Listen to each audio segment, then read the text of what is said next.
Saya terus terang aja merasa geli sekaligus jijik dengan orang-orang seperti ini.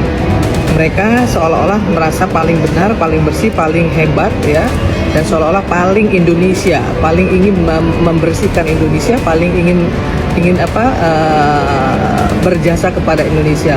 Berjasa lewat apa, bos? Oknum-oknum seperti ini patut dipenjara dan harus dipenjara. Ini tidak terlepas dari kecepatan Jokowi memecat Anies Baswedan pada periode pertama pemerintahannya sebagai Mendiknas atau Mendikbud pada hari itu, karena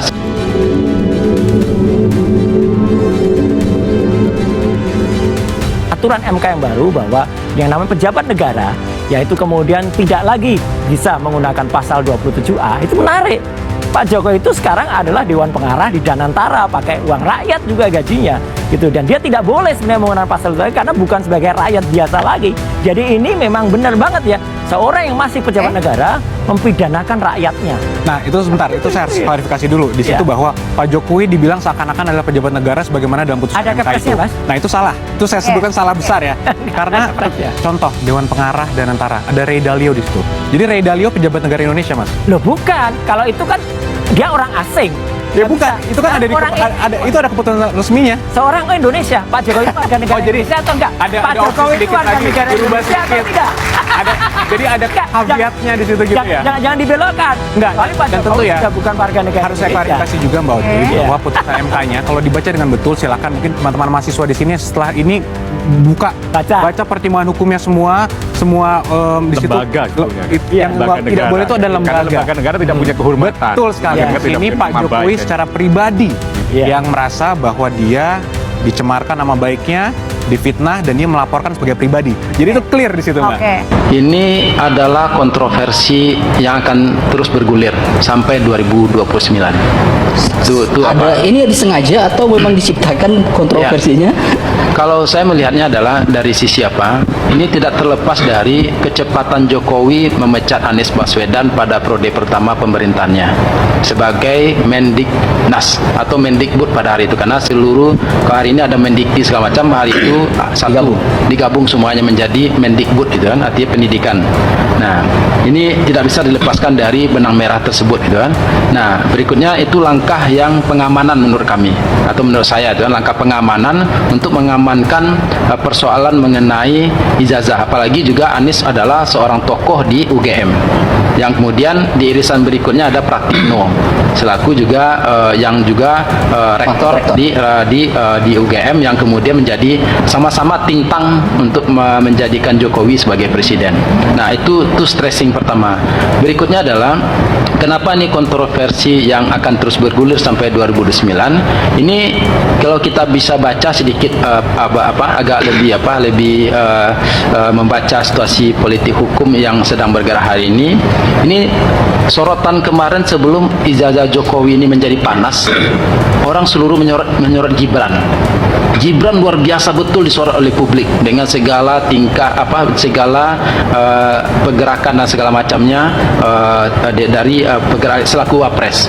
Nah, tiba-tiba isu tentang ijazah muncul demikian masifnya, dan kemudian tiba-tiba Jokowi melakukan perlawanan yang luar biasa juga. Nah, kita melihat ini ada pergeseran pendulum untuk memecahkan pikiran dan atau fokus masyarakat untuk menguji terhadap kapasitas dan kredibilitas seorang wapres.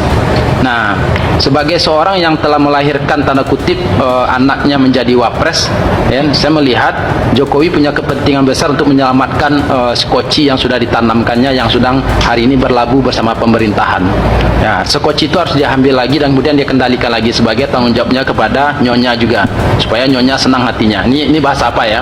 Nyonya senang hatinya untuk supaya pergeseran persoalan Gibran bergeser kepada Jokowi. Itu statement dan kemudian kedua gitu kan dari proses ini. Nah, berikut Ini maksudnya apa nih? Dari isu menyorot Wapres Gibran sekarang ke bapaknya. Ini pesan atau poin yang ingin disampaikan apa kira di? Poin yang disampaikan ini adalah ini untuk menarik apa? Supaya Perhatian tidak lagi ke Wapres gitu. kepada persoalan kredibilitas dan kemudian uji sahih juga terhadap keabsahan karena pergeseran TNI dari Purnawirawan kemarin itu mengeluarkan rekomendasi itu luar biasa. Karena artinya orang-orang yang merekomendasikan adanya pemecatan dan pemakzulan terhadap Wapres itu yang kemudian adalah berada pada kubu-kubu orang-orang yang ibaratnya memiliki kuasa juga, walaupun sudah Purnawirawan tapi memiliki kuasa, dan itu identik dengan negara-negara luar, itu identiknya tanda kutipnya seperti kudeta gitu kan, tapi kudeta bukan terhadap presiden tetapi terhadap Wapres gitu kan, untuk diapakan, artinya untuk digeser posisinya, dan itu langsung dimintakan kepada Prabowo dan juga kepada MPR. Nah, pendulum ini harus ditarik cepat. Artinya kita tidak bisa melepaskan strategi pemerintahan atau cara politik Jokowi selalu membuat gimmick-gimmick politik, ya, gimmick-gimmick politik, dan kemudian juga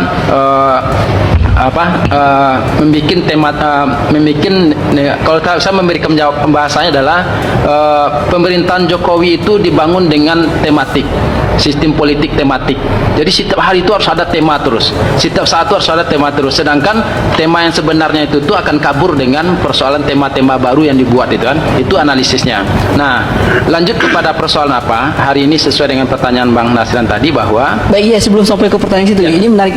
Artinya ini yang diangkat isu ini adalah salah satu upaya gimmick yang diciptakan oleh geng Solo setidaknya untuk melupakan kasus-kasus besar yang lain. Seperti itu. Betul. Nah, itu dia. Artinya kalau ini isunya sengaja dibalikan ke Jokowi, artinya secara keabsahan atau keotentikan ijazahnya artinya tidak persoalan berarti, sehingga dia berani untuk memasang badannya sebagai tumbal untuk diserang gitu.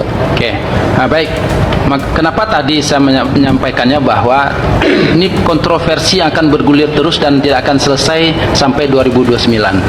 Ya, kenapa? Karena Jokowi akan memainkan peranannya terus untuk menerus supaya nilai elektabilitasnya dan kemudian perannya terus muncul di publik gitu kan. Karena kalau ada mahasiswa hukum justru yang menghubungi saya, Mas, ngomong ke saya, kalau kriminalisasi bukannya justru Pak Jokowi yang dikriminalisasi. Ijazahnya ada, asli, tapi seakan-akan dari media di framing seakan-akan itu palsu. Jadi siapa yang dikriminalisasi di sini? Jadi kalau ada pihak-pihak narasi-narasi yang mengatakan, oh ada kriminalisasi Pak Jokowi, ini semua yang dilaporkan ini seakan-akan ini diperiksa tanpa ada dasar hukum yang kuat. Ya ini sangat tidak benar lah. Kita semua juga bisa melihat kok tindakannya jelas ada.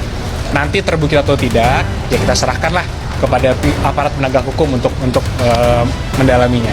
Bang, itu ada PS dilaporkan ke Pak Jokowi, tapi diperiksa di Polda Metro Jaya.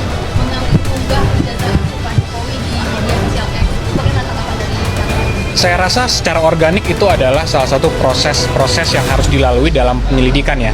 Jadi ya tentunya kita hormati saja, mari kita ikuti saja. Jika memang penyelidik anggap perlu, ya tentu mereka berhak untuk melakukan itu. Jadi ya kita tunggu saja mungkin, Mbak. langkahnya dinilai mengunggah? Mungkin kami kan tidak mau mengomentari ya yang sudah masuk ke pokok perkara dan tindakan-tindakan penyelidik. Kami tentunya harus percaya dan harus menghormati juga seluruh tindakan yang diambil oleh penyelidik. Jadi tentunya tidak ada izin mengizin ya, kalau penyelidik itu kan melakukan semua penyelidikan itu independen. Mengunggah.